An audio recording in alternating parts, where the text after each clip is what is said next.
The February air in Washington, D.C. was unseasonably warm, carrying with it a sense of restless energy that seemed to permeate the very walls of the White House. It had been just over a year since Donald Trump had been inaugurated for his second, non-consecutive term, and the rhythm of the administration had settled into a familiar, chaotic pattern. But inside the East Wing, a different kind of current was running, one that had little to do with policy and everything to do with legacy and perception. Ivanka Trump stood by the tall window of her office, her phone clutched in her hand. The screen glowed with the latest headlines, all of them blaring variations of the same story. Her father had, once again, ignited a firestorm. He had shared a video on his Truth Social platform that depicted former President Barack Obama and the former First Lady Michelle Obama with their faces grotesquely superimposed over the bodies of apes. The backlash was swift and brutal. It was the lead on every network, the top trend on X, and the dominant topic of conversation from Capitol Hill to kitchen tables across the country. Ivanka's jaw tightened. This was not the legacy she had envisioned. She had spent the better part of the last decade trying to cultivate an image of grace, poise, and substantive accomplishment. She had stepped back from the day-to-day political brawling to focus on her family and her ventures, but she remained acutely aware of the Trump family's brand. And in her carefully constructed worldview, this was a disaster. It was a distraction from the administration's policy goals, and it invited a comparison she dreaded, the Trumps versus the Obamas. Specifically, Ivanka versus Michelle. For years, the comparison had been an unspoken undercurrent in the Washington social scene. Michelle Obama had left the White House as one of the most admired women in the world, celebrated for her intelligence, her grace, her Let's Move initiative, and her ability to connect with people from all walks of life. Ivanka, on the other hand, had faced constant scrutiny over her role in the administration, her business interests, and her brand. The arrival of Michelle Obama's memoir, Becoming, had only solidified the former First Lady's status as a cultural touchstone. Ivanka had read it, of course. She had noted the chapters on Michelle's initiatives, particularly the ones about health, nutrition, and gardening with school children. It was a powerful, positive platform. And now, her father had handed Michelle Obama's defenders the ultimate cudgel. The racist imagery was being condemned by everyone from Democratic leaders like Hakeem Jeffries, who called her father vile, unhinged, and malignant, to Republican Senator Tim Scott, who called it the most racist thing he'd seen come out of the White House. The White House press secretary, Caroline Leavitt, had initially tried to dismiss it as a Lion King meme, but the explanation was widely mocked. The story had been picked up by outlets from TBVS in Taiwan to WION in India, and the consensus was damning. It was a global humiliation. Ivanka knew she couldn't control her father. She had learned that lesson long ago. But she could control her own narrative. She could pivot.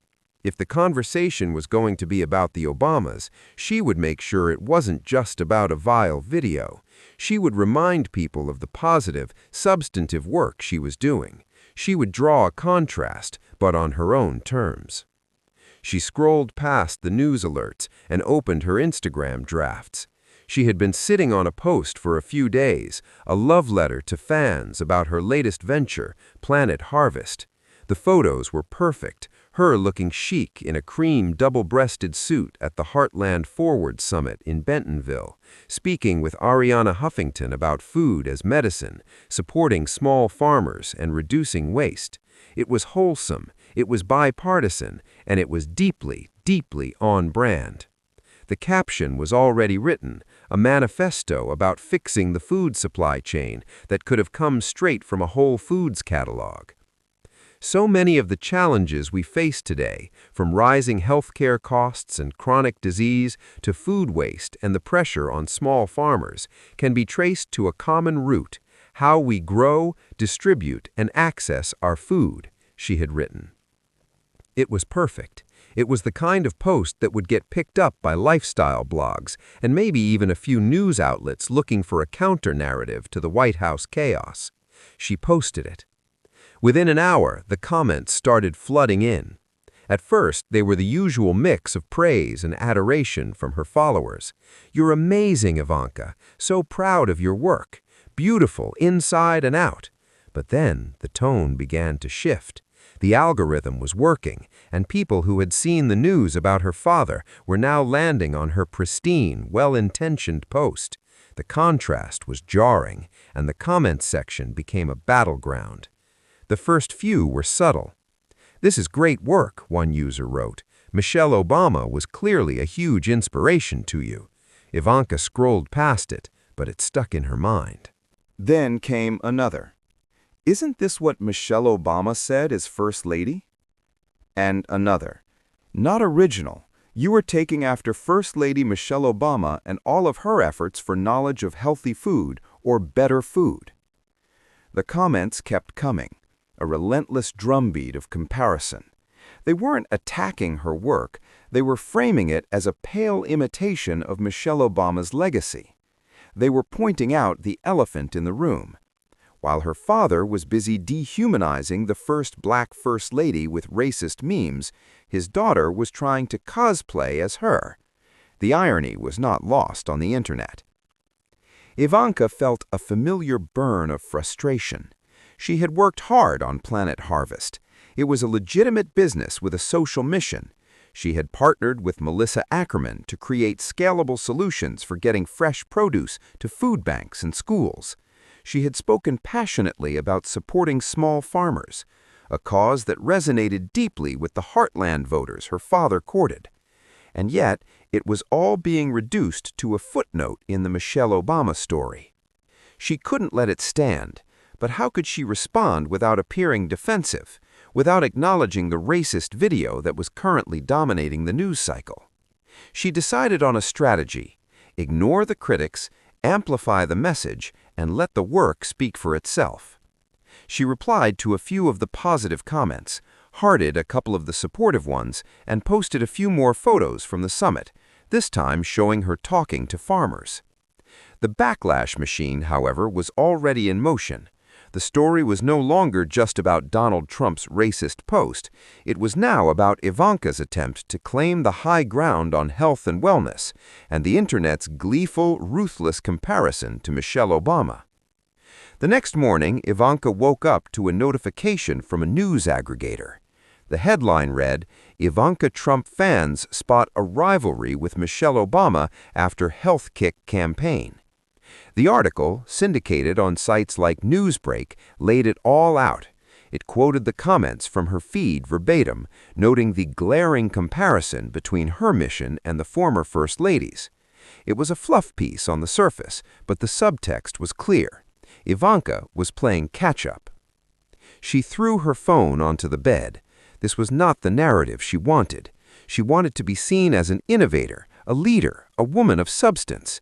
Instead, she was being cast as a follower, a daughter trying to clean up her father's mess by imitating his most prominent rival. At the White House, the mood was tense. Her father was defiant, telling reporters on Air Force One that he hadn't seen the whole video and that he didn't make a mistake. He was doubling down, as he always did, blaming a staffer for the post and refusing to apologize. The news cycle was a vortex of negativity, sucking in everything in its path, including her carefully curated Instagram feed. Later that day, Ivanka had a scheduled appearance at a food justice roundtable in a D.C. neighborhood. It was a small event, meant to highlight the work of local community gardens. As she arrived, a few reporters were gathered outside. They shouted questions about her father, about the video, about the NAACP president, calling it blatantly racist, disgusting, and utterly despicable. She ignored them, offering a practiced smile and walking inside.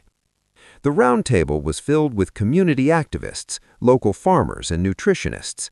Ivanka listened intently as a woman named Clara, who ran a community garden in Anacostia, spoke about the challenges of getting fresh produce into a food desert.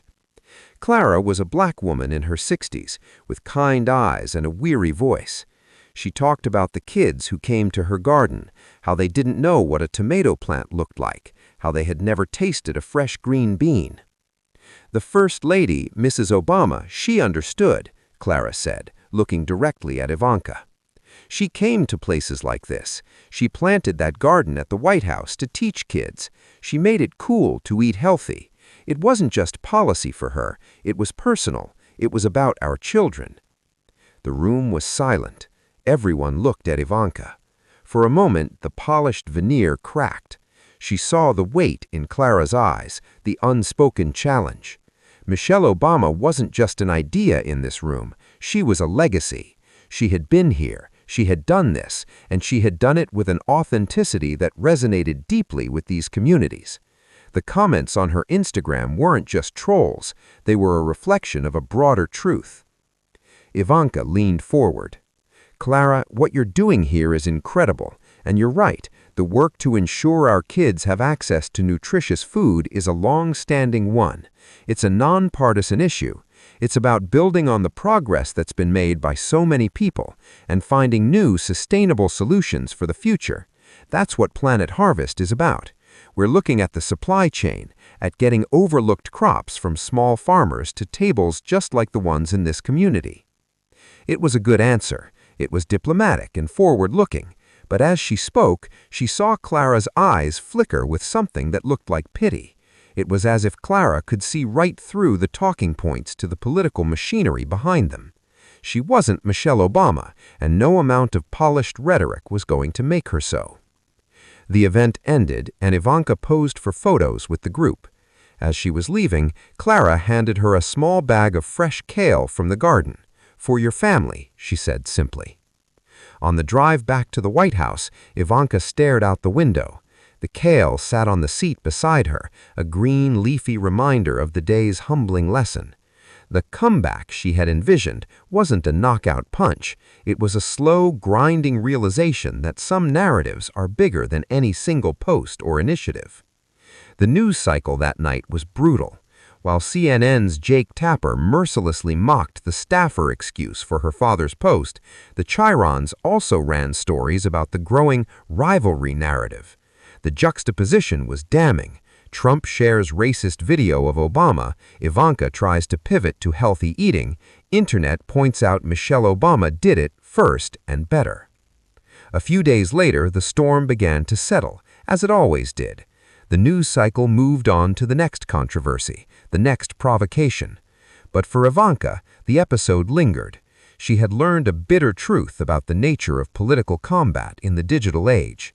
In a family defined by its pugilistic, reality TV style of engagement, there was no room for a graceful, substantive pivot. Any attempt to rise above was immediately dragged back down, compared, contrasted, and dissected. Her comeback had failed, not because her work wasn't good, but because it existed in the long, dark shadow cast by her father's actions and the luminous, untouchable legacy of Michelle Obama. The Internet had decided the rivalry, and Ivanka had lost before she even began. The kale from Clara's garden sat in her refrigerator for a week before it wilted, a silent testament to the fact that some battles can't be won with a well-crafted Instagram post. They are won with a garden planted on the south lawn that outlasts the politics that put it there. And that, Ivanka knew, was a legacy she would never have.